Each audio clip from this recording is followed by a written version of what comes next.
vem toda de branco, toda molhada e despenteada.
Boa noite a todos, né?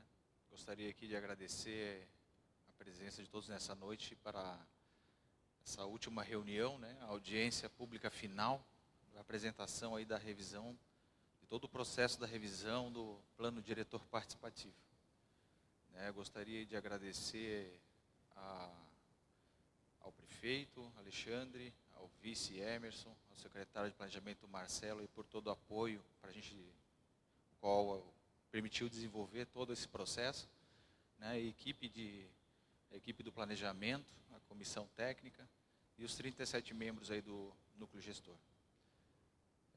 Consta aqui também a presença aí do vereador Cacai Wenning e do Flávio Molinari, né? Gostaria também de dar a palavra ao prefeito Alexandre e logo em seguida a gente dá início à apresentação.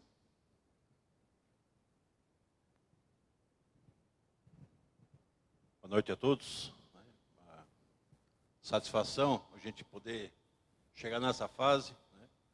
Agradecer imensamente a presença de quem se dispõe a vir conhecer o assunto, opinar, né? E faz parte da evolução da nossa cidade. A gente tinha um plano diretor bastante antigo, bastante arcaico, e algumas pessoas, investidores aí nos procurando para a gente melhorar nosso plano diretor, para que a cidade possa evoluir. Então, agradecer bastante a equipe do planejamento. Não vou salientar nomes aqui, porque foi um trabalho bastante grande do núcleo gestor também, né? Mas foi um trabalho aí que começou lá no comecinho do ano, né? Com diversas fases aí, e a gente deu a missão para o núcleo, para o pessoal do planejamento, para entregar o novo plano diretor até o final do ano. Está se concretizando. A gente quer que a cidade evolua e a gente tem pressa, né? A gente queria que fosse logo no primeiro ano mesmo que a gente desse esse start no nosso plano diretor. Esse ano é um ano de grandes reformas aí na prefeitura. A gente revisou também o nosso Estatuto de Servidor, o Código Tributário, estamos revendo. Votamos a semana a Lei da Liberdade Econômica, para a gente ter mais agilidade nas empresas. Estamos aí devagarzinho melhorando nosso ambiente de investimento e de negócios aí na cidade. Isso faz parte de uma cidade mais preparada para o futuro. Então, deixar o trabalho seguir, né? E que a gente tenha aí uma boa noite de trabalhos aí, que a gente possa evoluir mais essa fase. Valeu.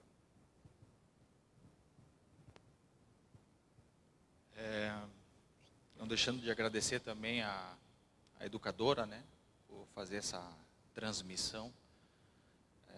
Principalmente Aristeu e Marcos estão aqui presentes, né, organizando essa transmissão do evento.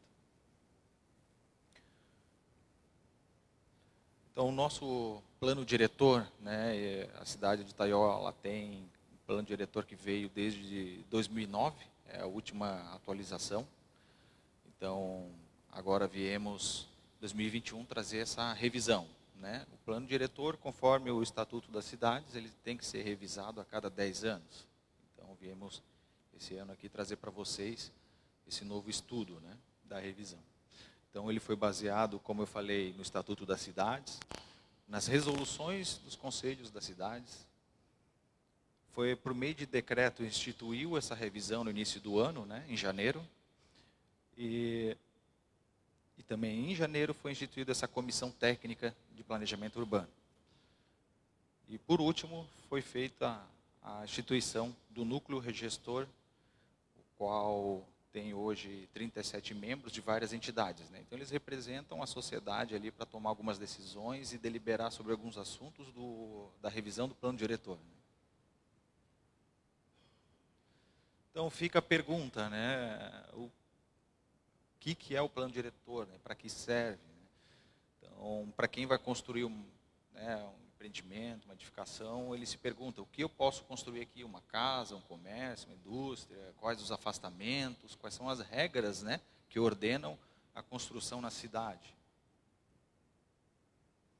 E surgem algumas perguntas, né, nesse intuito, né? Por que alguns locais têm passeio tão largos? Porque em alguns lugares há casas e outros prédios, né? E toda a área do município será ocupada por casas, né? Onde eu posso construir minha fábrica? Né? São essas perguntas, né, ao qual o plano diretor vem trazer a resposta, né? Então, ele vai delimitar zonas onde se pode se construir e dar alguns critérios, né, de ordenamento territorial. Então, o plano diretor, né, ele é realizado em conjunto com a população, né, são feitas, o núcleo gestor tem essa representatividade. Nós temos também as oficinas comunitárias, as setoriais, né, a qual a população, ficou aberto a população participar, e a audiência pública também não deixa de ser um processo de participação, né. Ele visa organizar o município, né, com aplicações de normas, desenvolvendo a cidade de forma ordenada. Através das políticas setoriais, né, a gente prevê no plano diretor quais são as deficiências da cidade ao longo do prazo e ali se estabelece critérios, né. Essas políticas setoriais foram desenvolvidas aí com as devidas pastas, né, secretarias e conselhos, né, dos diversos setores. E tudo isso possibilita o crescimento, né, porque também envolve a expansão urbana, enfim, né. Resolvemos dividir em duas etapas essa revisão do plano diretor, né, em políticas setoriais e ordenamento territorial. Essa lei, né, o plano diretor, na verdade, é uma lei. Então, essa lei hoje, essa proposta que a gente vai entregar à Câmara dos Vereadores, ao Legislativo, ela possui 80 páginas, quase 80 páginas, mais anexos, né, e como o Alexandre, o prefeito, comentou, foram ali quase 10, 11 meses de trabalho, e muitas reuniões e muitos processos para desenvolver, né, essa proposta, né. Então, aqui nas políticas setoriais, como comentei agora há pouco, né, nós temos no setor da agricultura, turismo, patrimônio histórico, educação, saúde, assistência social, habitação, saneamento, meio ambiente, segurança pública, planejamento urbânico, infraestrutura física, mobilidade. Então, são vários setores, né, que foram discutidos com cada secretaria, com os conselhos, foi levado ao núcleo gestor para deliberar sobre o assunto e a equipe técnica desenvolveu o texto. Não vou falar das políticas setoriais aqui, porque já ocorreu a primeira audiência pública, o qual foi apresentada essas políticas, né, e já foi aprovado pelo núcleo gestor. Mas quem quiser ter conhecimento, né, dessas diretrizes e ações que o executivo quer tomar ao longo do tempo, vocês podem acessar, né, o site planodiretor.taio.sc.gov.br e lá em propostas vai ter o texto, a proposta do texto para a leitura aí, quem se interessar ter conhecimento. Né? A participação do plano diretor. Pode passar, Diego. Então, ela é feita, como eu comentei, né, pela comissão técnica, né, que fez todo o levantamento técnico e apresentou aos demais, né, pelo núcleo gestor, conforme eu havia dito, né, são 37 membros de várias entidades que representam a sociedade e eles que deliberam. Né, a gente seguiu todos os processos conforme o Estatuto das Cidades e resoluções do Conselho das Cidades, né, para ter legitimidade nesse processo de revisão. A AMAV, ela nos deu consultoria e apoio, principalmente no início, né, da revisão. As entidades da sociedade civil, população em geral, poder executivo e o poder legislativo. E os eventos, né, para que isso ocorra, foram feitos através das oficinas setoriais, das oficinas comunitárias e das audiências públicas, né, a forma de participação popular. Aí. Então, como é que funciona, né, das políticas setoriais?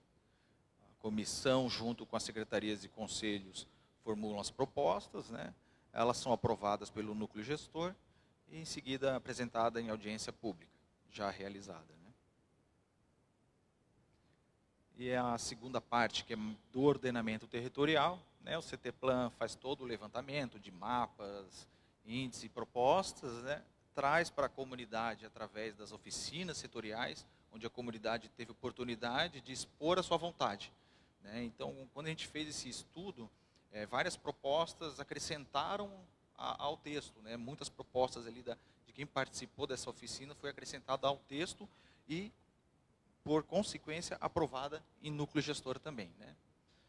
E, por fim, hoje estamos aqui na audiência final para fazer não vou dizer a apresentação do texto na íntegra, mas um resumo aí das principais tópicos que foram aprovados. Né?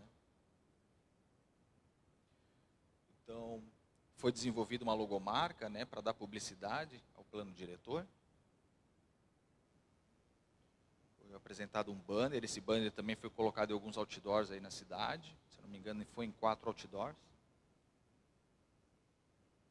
E aqui o plano de publicidade, né? É obrigatório o município, né, o executivo da publicidade a todo esse processo. Né? Aí teve a criação da logo, outdoors, criação das artes digitais, publicações em redes sociais, aluguel de telões, divulgação nas rádios e o carro de som, né, para anunciar o evento. Aqui só para ter uma ideia da quantidade de reuniões que foram realizadas aí ao longo de 10 meses, né? E aqui todos os assuntos. Isso também vai constar também lá no site, para depois, quem quiser consultar o que foi debatido.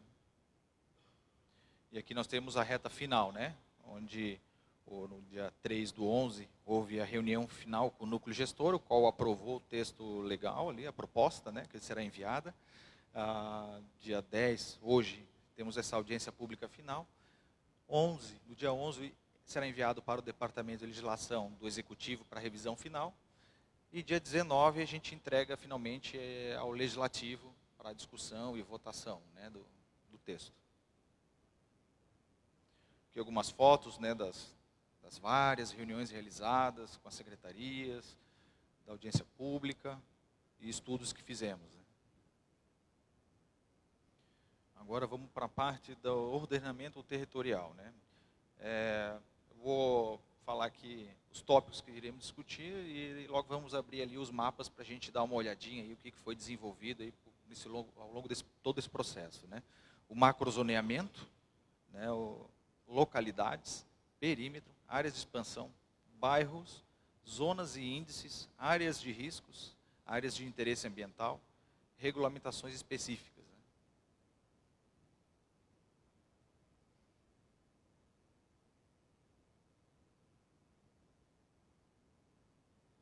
Então aqui nós temos o limite municipal de Taió. Em amarelo, né, em polígono amarelo, nós temos o perímetro urbano. No polígono azul, nós temos ali as áreas de expansão urbana. O restante é macrozona rural e temos a macrozona da barragem também. Né? Então, são 4 macrozonas. Né? A urbana, a de expansão urbana, rural e a da barragem.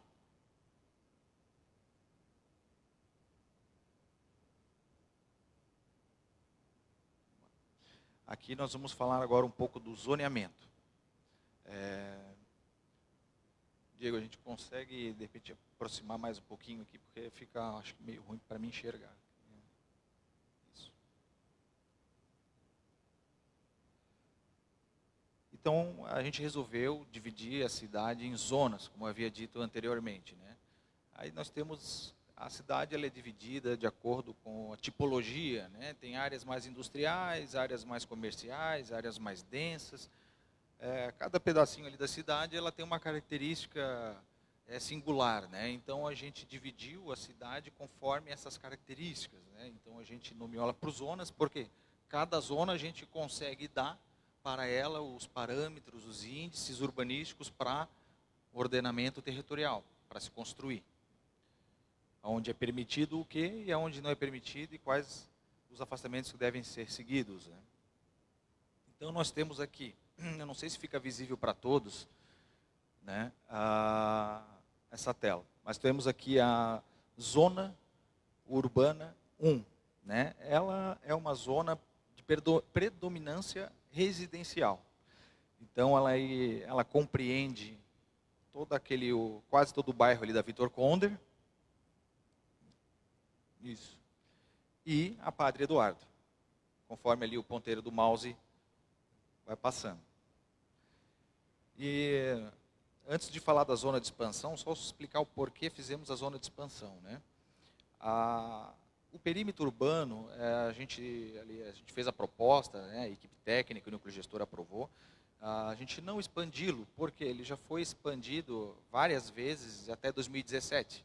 E a cidade ela não teve um crescimento considerável para hoje a gente está expandindo mais ainda o perímetro urbano. Então tem muitas áreas a se construir dentro do perímetro ainda. E o que fizemos? Né? Criamos as áreas de expansão urbana, porque tem muitas pessoas interessadas em fazer reloteamento nessas áreas, né? E essas áreas é como se fossem áreas de transição, porque elas têm uma característica ainda rural. Então ela é uma área de transição do rural para o urbano. Então ela tem um tratamento diferenciado das zonas que estão dentro do perímetro urbano. A principal característica dessas zonas de expansão é que você não pode desmembrar dentro dela. Elas seguem as mesmas regras das zonas de perímetro, porém, pode-se apenas permitido loteamentos. O porquê disso? Né? Pergunta, porque como é uma área de transição, né, como eu falei, do rural para o urbano, se você permitir desmembramentos, começam a surgir núcleos individuais de urbanização. Né? Isso é ruim, porque quanto mais núcleos separados, é pior para a prefeitura, tem mais gastos para o executivo levar infraestrutura. Né? Então, a gente discutiu essa ideia, levamos para a pauta, né, do núcleo gestor, vamos desenvolver através de loteamento. O loteamento ele já vem com a sua infraestrutura, né? Então, e depois não fica para o executivo ficar fazendo pavimentação ou levar qualquer tipo de infraestrutura ao local. Né? E assim a gente tem um crescimento mais ordenado da cidade, não individualizado, né? Pequenos núcleos que vão surgindo nos cantos, né, da cidade. Né? Mas vamos lá, voltando ali à zona urbana 1, nós temos a zona de expansão dela, que é a ZEU1. né? Então, tu consegue achar ali para nós, Diego, por favor? Então, nós temos lá ali na Estrada Geral do Palmital, né, uma zona de predominância residencial, só que de expansão urbana. Ela não é dentro do perímetro, ela é só uma expansão. Nós temos ali, perto ali do Palmital, Diego, se puder apontar o mouse ali, é aquela área mais acima do bairro universitário, é o Canedo, né? Então ali também definimos como uma zona de regulamentação e crescimento ali. E temos aqui ao lado do bairro Seminário também outra zona de expansão urbana residencial. Então vamos para a próxima zona. Quem tiver dúvidas, por favor, levante a mão. Opa, isso. E só como o prefeito ali comentou, nós temos o Ribeirão Pinheiro também, zona residencial, expansão urbana. Só dá um pulinho no Passo Manso ali, Diego, para a gente dar uma olhada.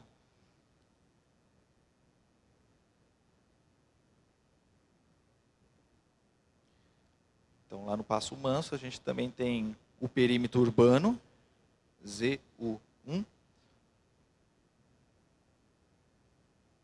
E nós temos também a ZU2. Essa zona de expansão, ela tem uma tendência de crescimento industrial, né? Não é residencial. Então, a ZU2 é industrial, mas é uma área de expansão, não é perímetro. E o que é perímetro está em verde ali, chamado Zona Industrial 1.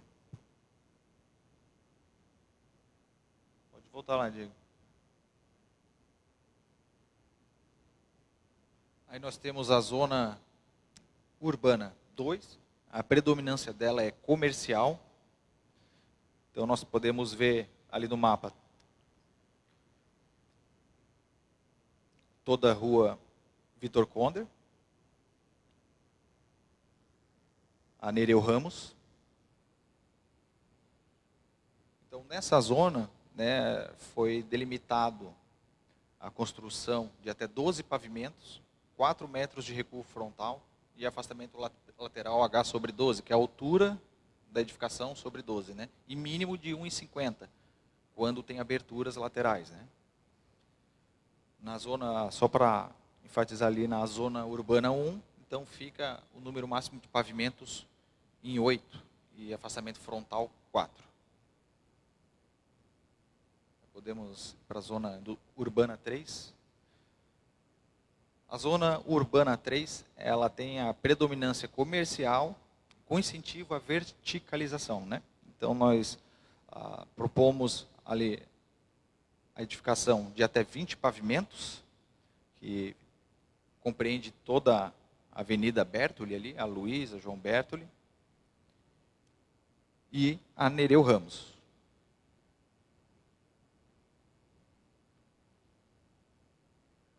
Aí nós podemos, e o afastamento frontal dela fica em 5 metros, pela permissão, né, de um gabarito alto de pavimentos.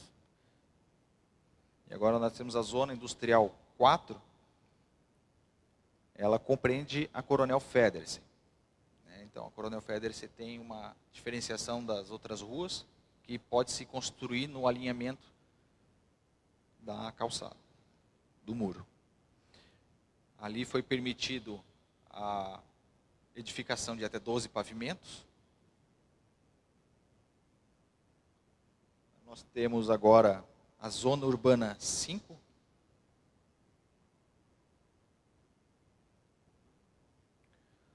A Zona Urbana 5 foi criada com o intuito de permitir, ela tem uma característica de interesse social, né? Permitir edificações de baixo custo, lotes menores. Então, a gente delimitou toda essa zona ali onde fica a Barra do Lobo, e também toda aquela parte de trás, a parte próxima ali ao seminário, né? Onde permite também a ocupação, né? Hoje não ocupado. Então, nessa zona, a gente permite a construção de até 4 pavimentos, né? Recuo frontal de 4 metros e o lote mínimo de 200 metros. Né? É a única zona no qual é permitido o lote mínimo de construção de 200 metros quadrados. Né? O restante fica em 360 metros quadrados, as outras zonas. A não ser a zona 7, né, que para novos loteamentos fica em 240 metros quadrados.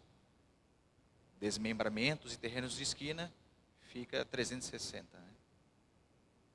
Aí vamos ali para Zona Urbana 6.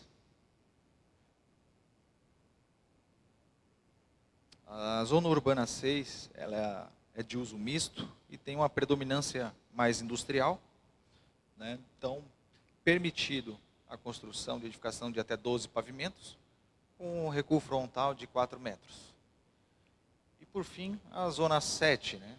A Zona 7 ela tem predominância também industrial e de crescimento desse uso. Né? Então foi permitido ali a edificação de até 4 pavimentos, recuo frontal de 4 metros e, como eu falei, o lote mínimo de 240 metros quadrados apenas para loteamentos. Né? Então esse foi, né, o estudo que desenvolvemos e foi colocado em deliberação no núcleo gestor e aprovado pela maioria. Não sei se alguém tem alguma dúvida pontual ou queira expor alguma sugestão sobre esse zoneamento. Aí ficamos aqui, por favor, levante a mão, a gente passa o microfone aí para a chance da pergunta.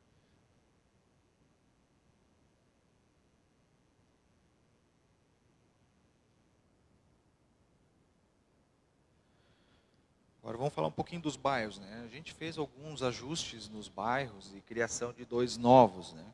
Eu vou explicar o porquê. Os bairros seguem a mesma tendência do zoneamento. Né? Eles são definidos conforme a tipologia do lugar, a característica principal daquele local. Né? Então tivemos a primeira modificação ali no bairro Vitor Conder. Né? Acho que aproximar mais um pouquinho ali onde fica Arpel. Né?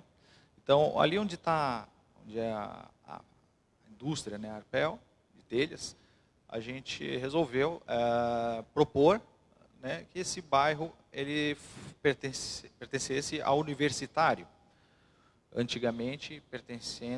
atualmente, né, pertencendo a Vitor Conder. Por quê? Porque todo o acesso a essa área é feito pela estrada geral ali do universitário, né, não pela Vitor Conder. Então ela segue ainda aquela característica e vínculo mais com o universitário do que com a Vitor Conder. Vamos para a próxima modificação. Né? Então, também modificamos o bairro do centro. Né?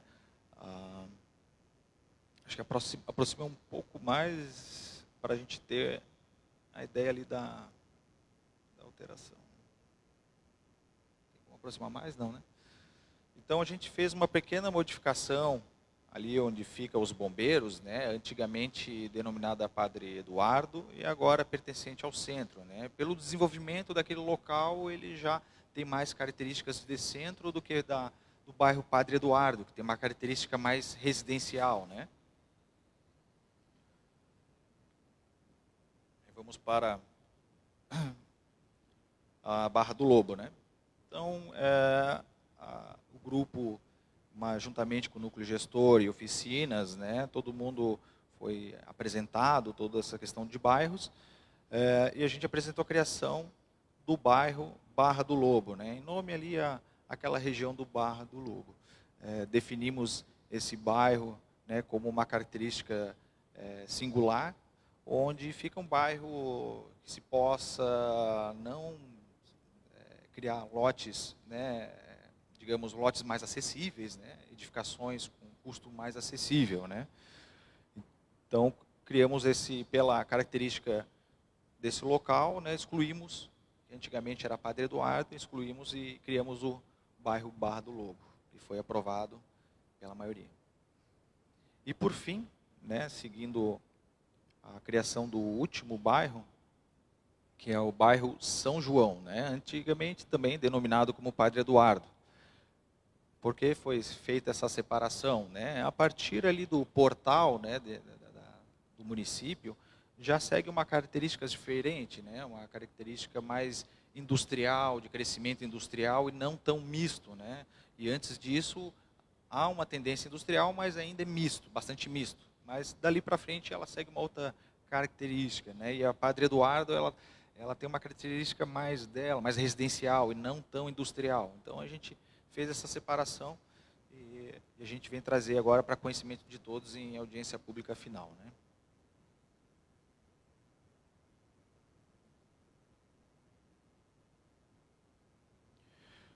Tivemos também que fazer um ajustes nas localidades, né, devido às áreas de expansão urbana, devido a algumas alterações. Então, o total aí são 42 localidades em Taió. Então, aí só para conhecimento de todos. Lembrando que esses anexos, todos esses anexos, esses mapas estão disponíveis no site, o qual a gente mencionou anteriormente ali. No final, a gente repete ali para todo mundo ter acesso.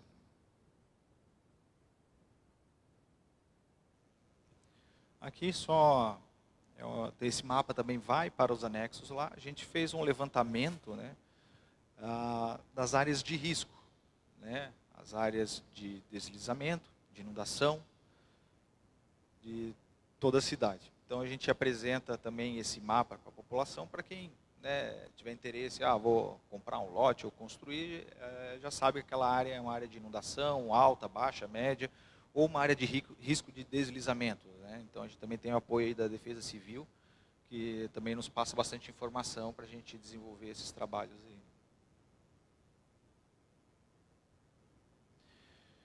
E aqui nós temos o mapa, né, da identificação das áreas de proteção ambiental, né? Hoje atualmente, né, por legislação federal, são áreas protegidas. Então tivemos que fazer também esse mapeamento, não só da parte de mata, mas também da parte hidrológica, né? Então, nós temos aí todo esse levantamento, onde estão localizadas as nascentes, os rios, né, e a mata nativa.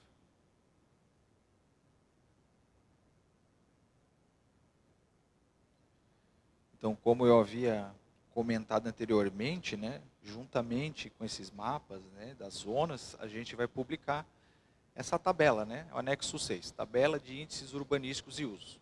É nessa tabela que a pessoa, né, o engenheiro, o arquiteto, o contratado, o técnico de edificações, ele vai se basear para dizer para a pessoa o que pode se construir naquela zona, né, o que é permitido, o que não é permitido. Então aqui nós temos todas aquelas características que eu fui citando, né. Eu não vou agora explicar cada uma delas, senão se torna muito longo, mas quem tiver dúvidas pode passar no setor de planejamento, conversar com o pessoal lá para tirar qualquer dúvida em relação a isso aí. Então nós temos aí o lote mínimo para cada zona, nós temos a ocupação máxima do lote, né, o número de pavimentos, o afastamento frontal, o afastamento lateral e a testada mínima, né, é o quanto o lote tem de frente, né, na sua testada principal. E ali nós temos algumas atividades, né, residencial, comercial, na coluna mais à direita, e as industriais conforme os impactos, né, médio, alto e de degradação também. Então, ali o que está em amarelo, né, marcado em amarelo, né, com a palavra A, fica a discutir no núcleo gestor para aprovação ou não nesta zona, né? Por exemplo, a pessoa quer instalar uma indústria de baixo potencial de degradação e ela vai pedir, né, solicitar ao núcleo gestor a implantação dessa edificação, desse investimento. Então, o núcleo gestor vai avaliar o local, né, e vai deliberar sobre o assunto. Então, essa última coluna é o que diz o que é permitido, o que não é permitido e o que é passível de permissão conforme deliberação do núcleo gestor.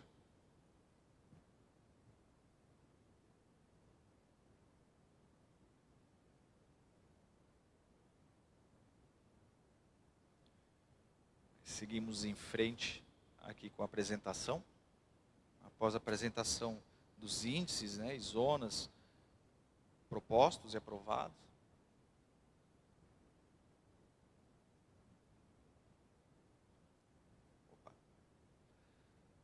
Além desses levantamentos, né, também a gente deixou, né, a gente segue com essa proposta de deixar no plano diretor para futuro desenvolvimento as áreas especiais de interesse, né? Essas áreas elas vão ser mapeadas, né, e futuramente, e cada uma dessas ela pode receber uma legislação específica, né? Por exemplo, uma área especial de interesse turístico, ela pode receber uma legislação específica para que naquele local tenha algumas regras diferenciadas e assim por diante.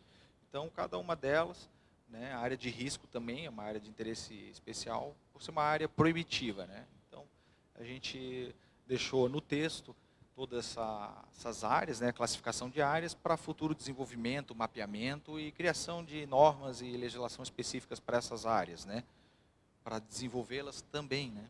Então, temos aí a área de interesse social, interesse ambiental, temos as áreas de preservação permanente, as áreas de risco, as áreas de especial interesse histórico, cultural e natural, e as áreas especiais de interesse turístico e especial interesse para a utilização pública, né. Algumas regras, né, que não estão naquela tabela de índices, que é importante a gente comentar hoje aqui, né, deixar claro. Então, elas são exceções de algumas regras que estão lá naquela tabela de índices e eu vou apresentá-las aqui de forma resumida. Existem outras que estão no texto na íntegra, né, no texto que está lá no site, e qualquer um pode acessar para ter essa informação, né. Então, vamos lá, né. Nas rodovias estuais, né, deverá ser respeitadas as faixas de domínio, né, ficando estabelecido o recuo mínimo para edificações de 5 metros, a partir da faixa de domínio, né. Hoje, o DEINFRA, ele pede ali um afastamento, né, que a gente chama de faixa de domínio, dependendo da via, né, 20, 15 metros, depende do projeto da via, e depois, após isso, né, era solicitado mais um afastamento de 15 metros. Então, de acordo com uma lei federal, o município pode reduzir essa faixa de 15 para 5. Mas lembrando, fora da faixa de domínio do DEINFRA. Então, estabelece a regra que é a faixa estadual, né, para as vias estaduais, o afastamento do eixo da via, depois mais a municipal de 5 metros, que anteriormente era de 15, né. Fica estabelecida a faixa de reserva sanitária, né, onde passam as tubulações, em 5 metros para cada lado, né, do eixo da tubulação. A não ser se o tubo for menor de 60 centímetros, aí respeita-se 2,5 metros, né. Os afastamentos mínimos laterais e fundos, né, conforme mencionado na tabela, fica entre H/6, né, e H/12, né, sendo o afastamento mínimo permitido de 1,50 quando existem aberturas, né, nos fundos ou laterais, né, nessas divisas, que não é frontal, né. Quando sem aberturas, né, paredes cegas, será permitido construir em até 3 pavimentos junto às divisas laterais e fundos do lote. Garagens não serão consideradas no cálculo do número máximo de pavimentos. Então, continuando aqui com os afastamentos e índices, né, sobre terrenos de esquina, né. Terrenos de esquina, né, localizados na rua Coronel Federsen, menores que 450 metros quadrados, e contestada principal menor de 15 metros, estabelece-se o recuo mínimo de 2 metros na via secundária, se for respeitado o mínimo de 4 metros na Coronel Federsen. Terrenos de esquinas, né, consolidados e menores que 450 metros quadrados, com a testada principal menor que 15 metros, é permitido o recuo mínimo de 2 metros na maior testada do lote, e o mínimo de 4 metros na outra testada. Nos terrenos de meio de quadra, com 2 testadas e até 360 metros quadrados de área, são permitidos os recuos mínimos de 2 metros na via secundária e 4 metros na via principal. Nos terrenos de esquina com 3 testadas e até 450 metros quadrados, são permitidos recuos mínimos de 2 metros em 2 testadas, respeitando 4 metros na outra, né? Terrenos de esquina com 3 testadas e maiores que 450 metros quadrados, serão permitidos recuos mínimos de 2 metros em uma testada, se for respeitado o recuo de 4 metros nas outras 2 testadas. E nos zoneamentos, né, onde for exigido o recuo frontal de 5 metros, né, que é mais na área comercial, né, nas zonas mais com tendência comerciais, é permitido o avanço de até 1 metro sobre o recuo da edificação em balanço, né, a partir do segundo pavimento. É o famoso balanço, né? Então, onde tem afastamento frontal de 5 metros, pode-se avançar 1 metro nesse afastamento apenas a partir do segundo pavimento para cima. Então, aqui no nosso texto, né, na proposta de texto, conforme está sendo discutido, né, sobre afastamento das áreas de preservação permanente, a gente já deixou o texto, né, a proposta de texto junto com a lei, na lei, né, para já delimitar em 15 metros a partir da margem do rio, né, em qualquer curso de água natural, salvo disposição em contrário, em legislação federal ou estadual, né. Isso apenas, lembrando, na área do perímetro urbano, né, não fora do perímetro urbano. O parcelamento de solo, né, como eu havia falado, é vedado o desmembramento nas zonas de expansão urbana.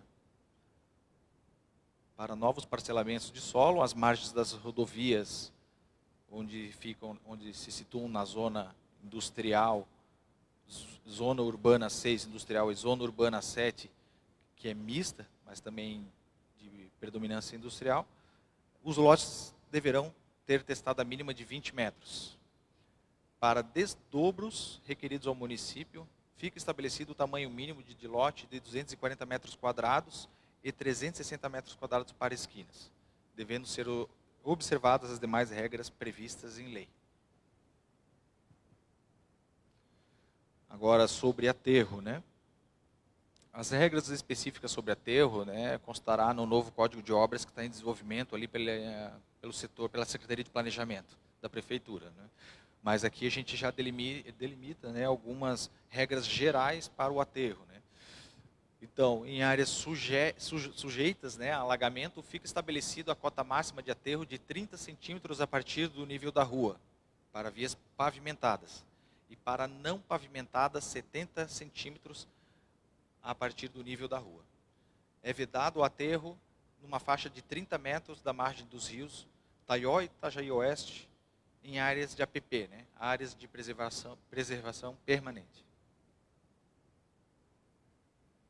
Agora, sobre o sistema viário, né? Aqui a gente fez a classificação para delimitar, né, o gabarito das ruas, né, a largura que elas terão, né?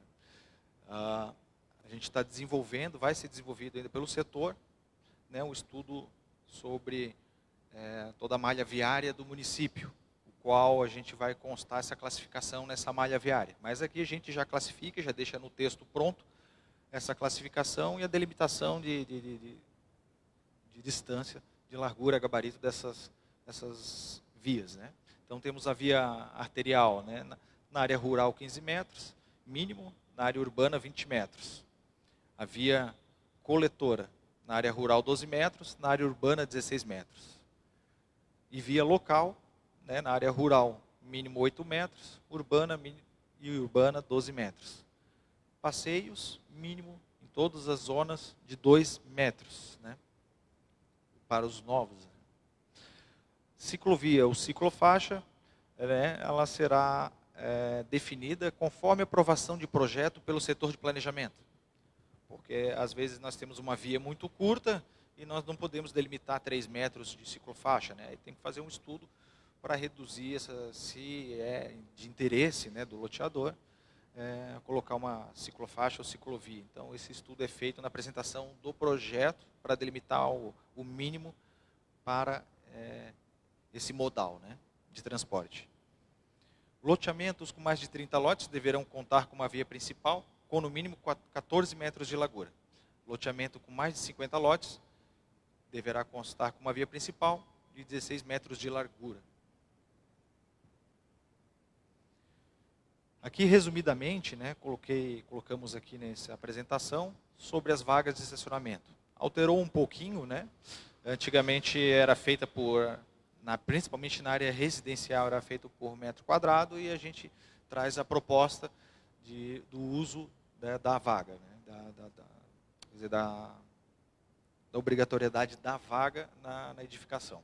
Para o uso residencial, fica uma vaga por dormitório, sendo no mínimo uma vaga para cada edificação.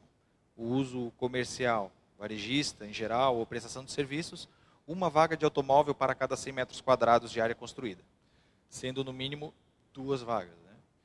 E para o uso industrial, uma vaga de automóvel a cada 100 metros quadrados de área construída, mais uma vaga para motos, para cada 10 funcionários por turno, mais uma vaga de bicicleta para cada 5 funcionários por turno, mais vaga para carga e descarga de caminhões para as indústrias, né, classificadas como médio ou grande porte.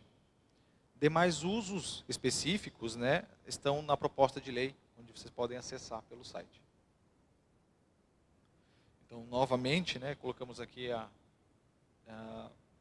para vocês o endereço do site, né, planodiretor.taio.sc.gov.br, e lá vocês podem acessar o menu ali propostas, onde vocês vão ter acesso ao texto na íntegra e todos os mapas que foram apresentados aqui.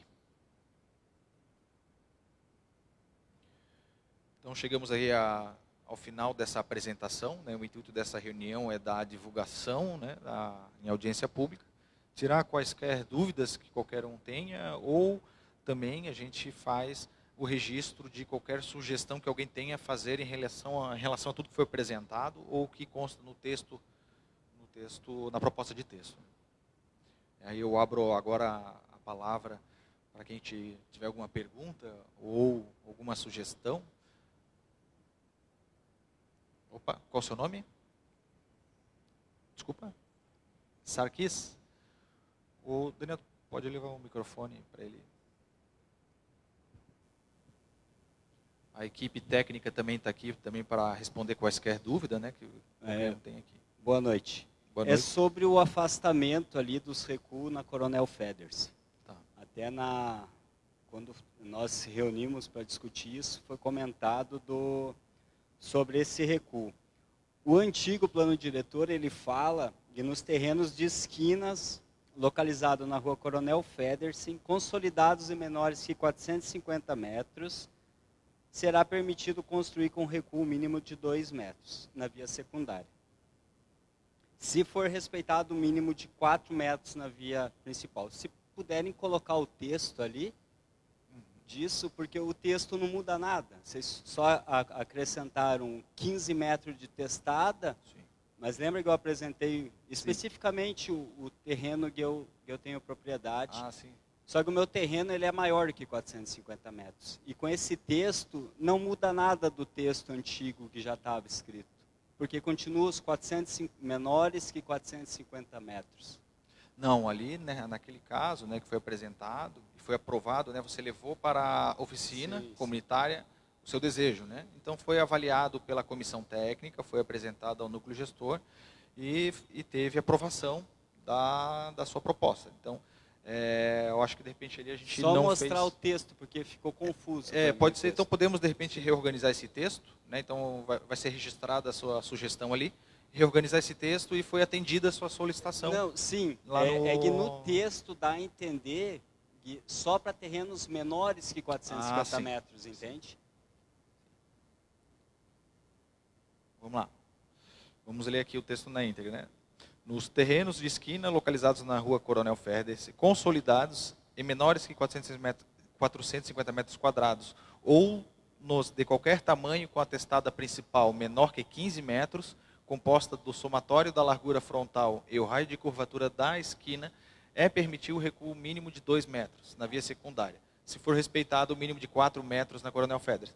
Então, Perfeito, é que no texto lá isso não pode falava ser, todo. de repente, então tá no bom. resumo do texto, não pegou a íntegra Então tá bom. Era essa a dúvida. do que Obrigado. está consolidado. Então, Obrigado. atendeu, né, Obrigado. de nada.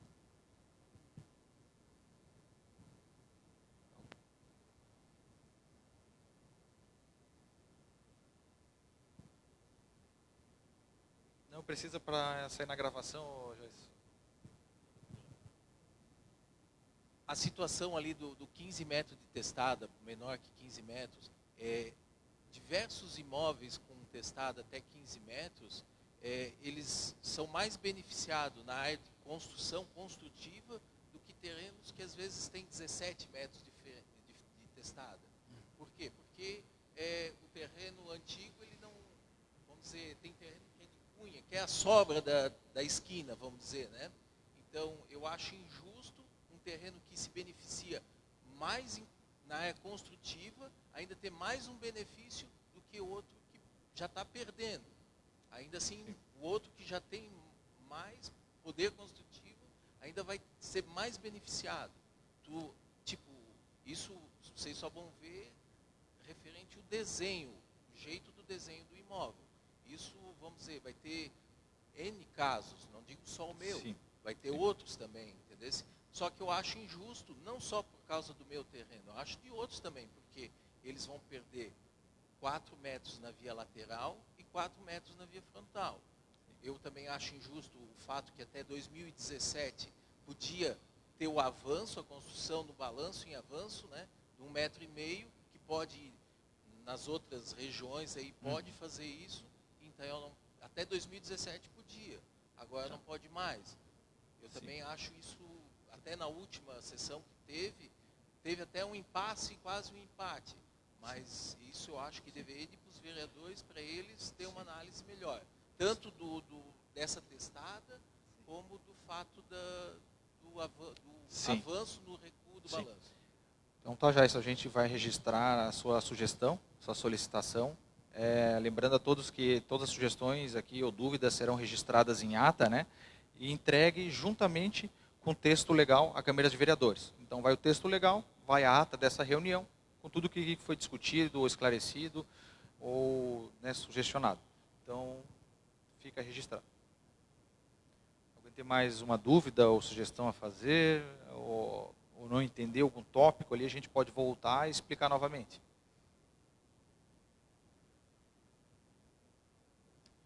Então, eu acho que podemos dar um encerramento, então, nessa audiência pública final, né? Então, quero agradecer aqui novamente a todos aí que participaram do desenvolvimento desse processo. Foi um trabalho bem demorado e finalmente chegamos a um fim aí para enviar para a Câmara de Vereadores e, né, para apreciação e votação e discussão sobre as propostas debatidas em núcleo gestor, né, na comissão técnica. Obrigado aí a todos. Boa noite.